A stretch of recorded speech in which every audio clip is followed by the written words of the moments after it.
Ready, go! Come on! Go on! Yes! Yes! Yes!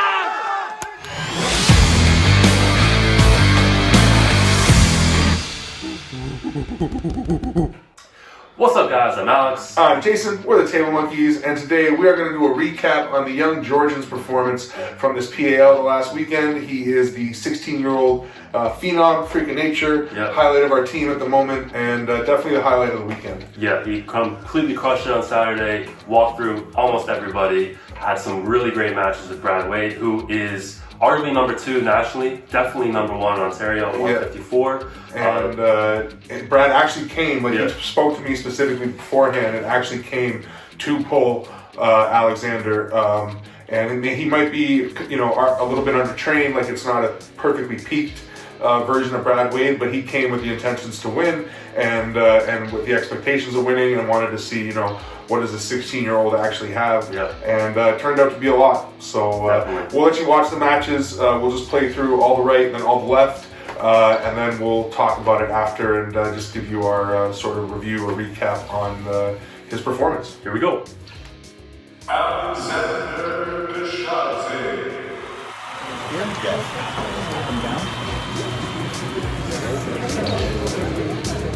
Get him off your knuckle now. Hurry up.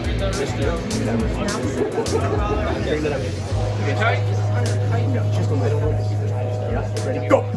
Stop. Turn it. Here. It's not good. Just keep flying back up. Table number 2. Turn it. Ready, go. Come on, stop. Winner.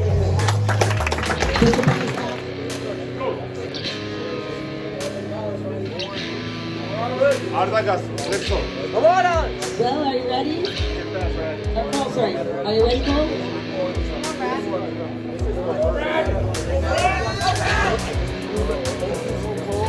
Go, Brad! Come on!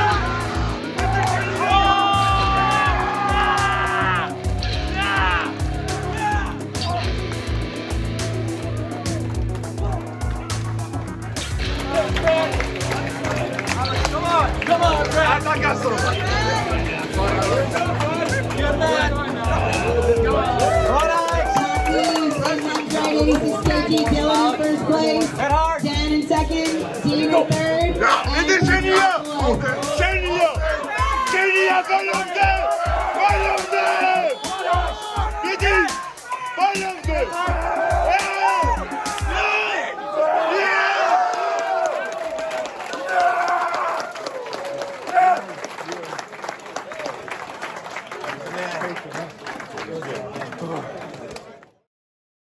Alexander Koshadze.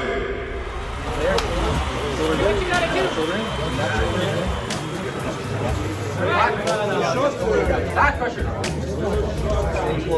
Come on! Wrist. Go!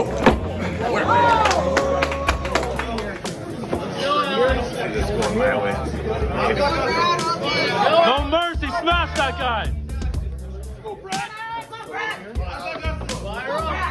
Brad! Come on, Alex! Here. Come on, Alex. Go, Brad!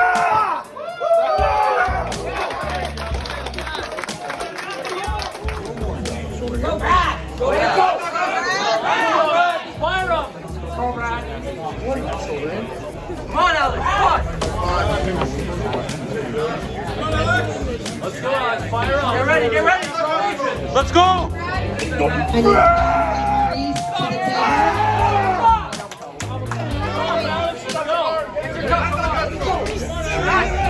Get center, he's pushing you off center. Yes! Oh.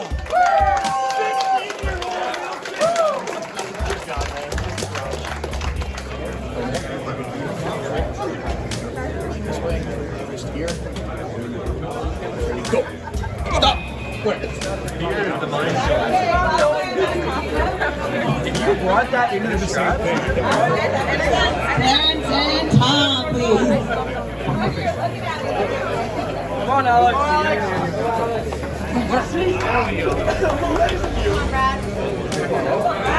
Alta Castro. Go, Alex, get fired up.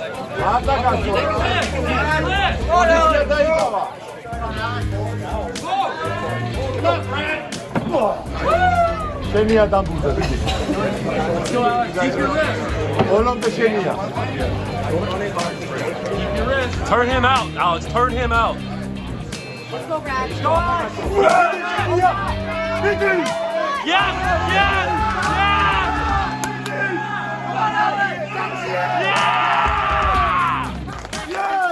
One more time.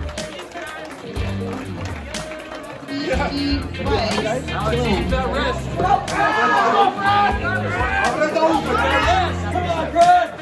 Keep that wrist. Come on, Alex. That was early.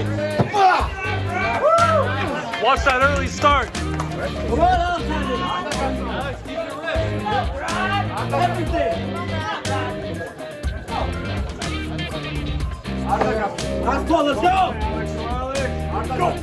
Oh, that was early. Yes, yes.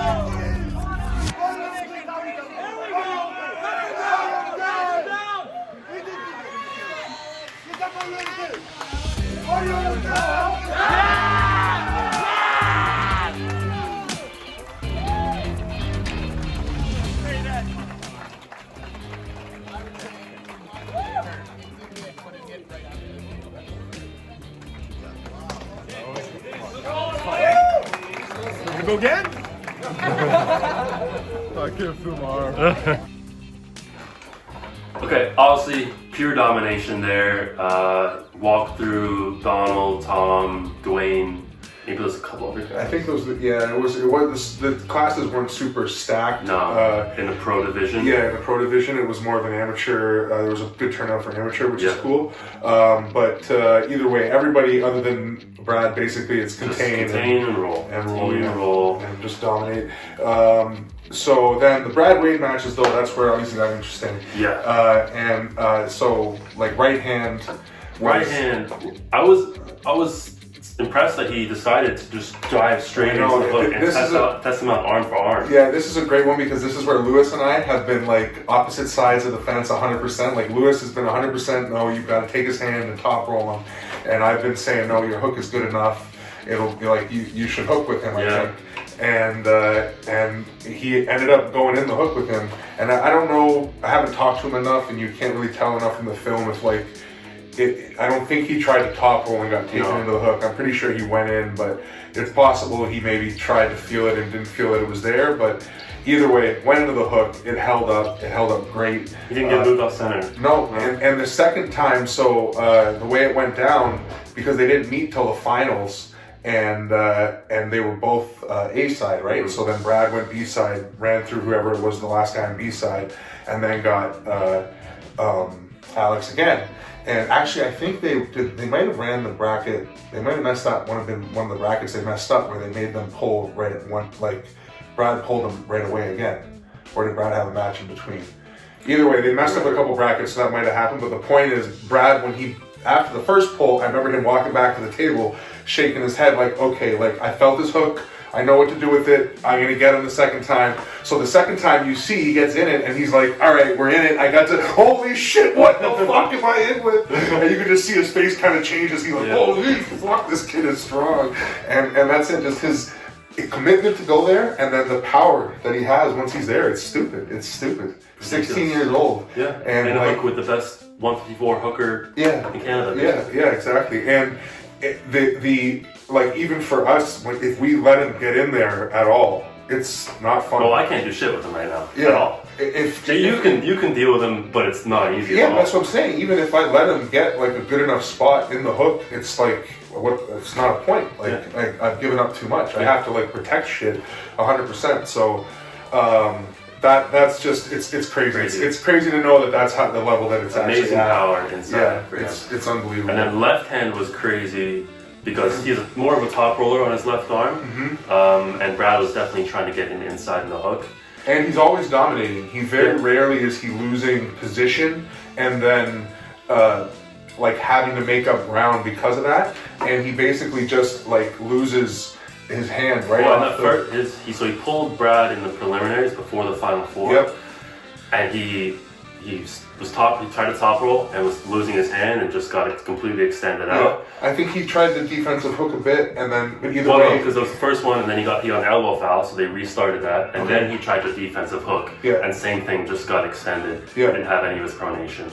So he made a big adjustment in the final four when he faced Brad again. I think he really just tried to keep his shoulder with him so he could keep his pronation. His instinct, I gotta find that, but because it's something I don't do naturally at all, and it's so helpful and it's so good, is that instinct to follow your pronation and your arm. So like to still post hard, but then follow your arm. And I mean, I know I'm probably the one that told him to do it, you know what I mean? And like, but his instinct to do it is so good. Yeah, and he was able to keep it for a bit longer. Yeah.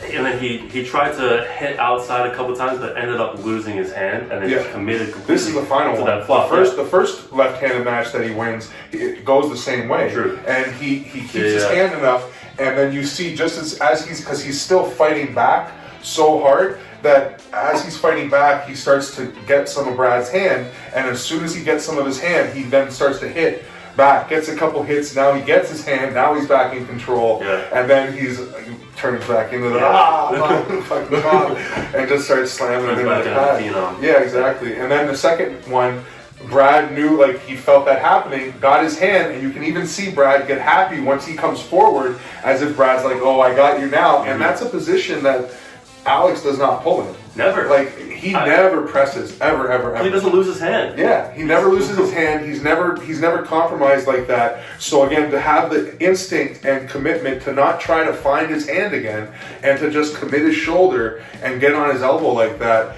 I got nervous as fuck because he never pulls there. So as soon as he was really committed like that, I was like, "Oh man, you're not Miguel. Like I know you want to be, but it's not." And then he was. He instantly turned into Miguel for a second on left arm. And it was beautiful. And just pressed as it looked exactly like how Miguel presses, like the way he kept his elbow in, the way he turned his body. It's like his mind like adapted, knowing because he pulls Miguel all the time. Yeah. It was like he just instinctually knew how to do that. Some people are like that. They just like they can replay things that they see in their head, and maybe that's kind of what's going on, because the fact that he never ever pulls in that position and he just went there perfectly is what blew me away. It was just... That's why he's the Phenom. Yeah, he is. He's the fucking Phenom right now. It's insane. And he's only 16. I mean, he's going to be 17 soon, so we're going to keep saying he's 16 as long as we can, but fucking kid is... We'll see how he does in provincials in a couple months, and then nationals in July. And I know he has aspirations to go to Worlds, so... Who knows? I mean... See him on the world stage this year. Yeah, I think in the under 18 division, we're going to find out hopefully where he ranks. His dad is super behind him too, which is awesome. Comes to every tournament. And he was hugging everybody after the match, and it's super rewarding for us to be a part of it and to be able to facilitate it in some way by giving him a place to pull and guys to beat up on, because it's not going to be long before he's like no one to challenge him. And it's Louis Simmons always said, and RIP to Louis Simmons, which is huge loss to the strength world, but one of the points that he used to always make is that in the gym or in any kind of setting, you need to have somebody just in front of you that you're like chasing after, and or somebody just behind you that's nipping at your heels, and that's that's what we try to do and generate in this club, and he's quickly just advancing through those people. So I'm gonna keep him behind me as long as I can, but I don't know. Keep nipping at his heels. I don't know how long it is. Well, I mean, in reality, like when it's ready for ready, I think that you can can take care of him. Like you have enough to take care of him, but the point is that it's as much a fight as it was with your match with Dave Hall almost, which is retarded for him to be at that level. It's insane, but anyway, kudos to you, Alexander Koshadze, the young Georgian, the young Phenom, and we're just gonna continue to hone this skill. Iron fucking sharpens iron, so keep at it. And that's the video. Like the video, all those things. Feedback, subscribe, hit the bell, and monkeys out. Peace.